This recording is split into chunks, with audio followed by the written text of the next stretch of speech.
Can information about infinitely many operators be extracted from the behavior of individual vectors? Surprisingly, yes.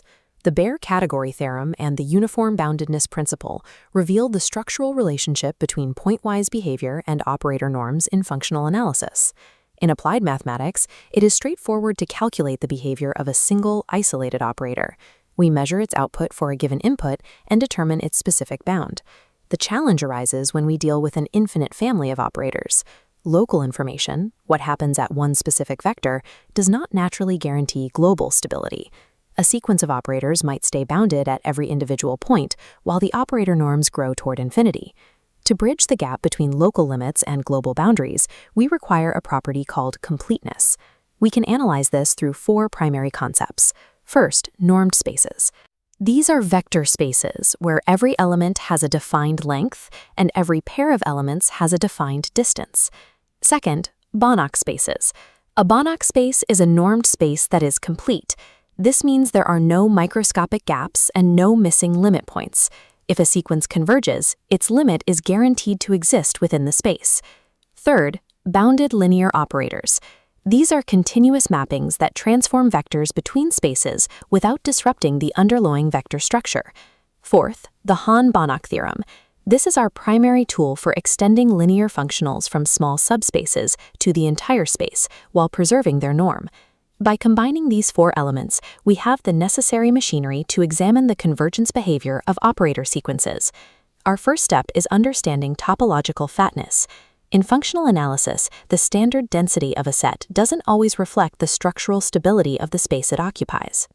We define a rare, or nowhere-dense set as one whose closure contains absolutely no open balls. No matter how many points it has, it possesses no interior volume. If we take a countable union of these rare sets, we get a meager set, also known as a set of the first category. These are topologically thin and fragmented. Non-meager sets, or those of the second category, are everything else. They are topologically solid and robust enough to contain an open ball. This distinction leads to Baire's category theorem, which states that every non-empty complete metric space is non-meager in itself. We can visualize this through a sequence of shrinking open balls. We construct them so that each ball is nested inside the previous one, while actively dodging the rare, nowhere-dense sets in the space. Completeness is the engine here. It ensures that this sequence of shrinking, dodging balls converges to an actual limit point rather than an empty hole. This means complete spaces are topologically robust. If you partition a complete space into closed sets, at least one of those pieces must contain a solid open ball. Direct. We often assume that if a sequence of operators is pointwise bounded, meaning it has a finite limit at every individual vector, then those operators must be uniformly bounded across the entire space. The Uniform Boundedness Theorem proves this assumption is correct, provided we are working in a Banach space.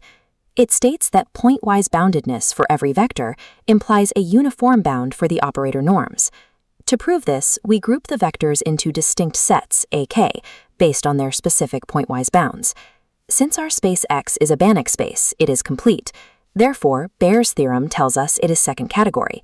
Because the space is second category, at least one of these AK sets must contain a solid open ball in its interior.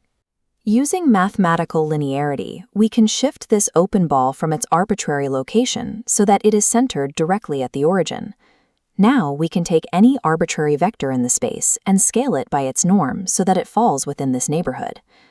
Because the operators are bounded on this ball at the origin, this scaling establishes a finite universal bound for the operator norm across the entire space. The Uniform Boundedness Theorem upgrades a point-by-point limit into an absolute global constant, but it relies entirely on the fact that Banach spaces are topologically robust. We see the predictive power of this theorem in Kreyszig's analysis of continuous periodic functions. Consider the operators that evaluate the nth partial sum of a Fourier series at a specific point, t equals 0. When we calculate the norms of these operators, we find they grow logarithmically toward infinity as n increases. Consequently, these operators do not have a uniform bound. By applying the contrapositive of the Uniform Boundedness Theorem, we find that because the space is a complete Banach space, The lack of a uniform bound means the operators cannot be pointwise bounded for every function.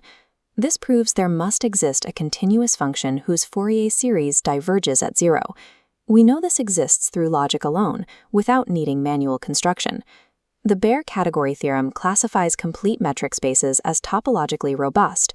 The Uniform Boundedness Theorem uses this property to ensure that local, pointwise limits correspond to finite global bounds.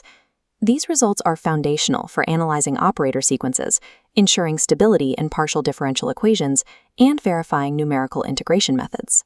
If you want complete explanations of books like Kreyszig, Rudin, functional analysis, real analysis, operator theory, Fourier analysis, differential equations, topology, and quantum mathematics, then don't forget to like, subscribe, and share this video.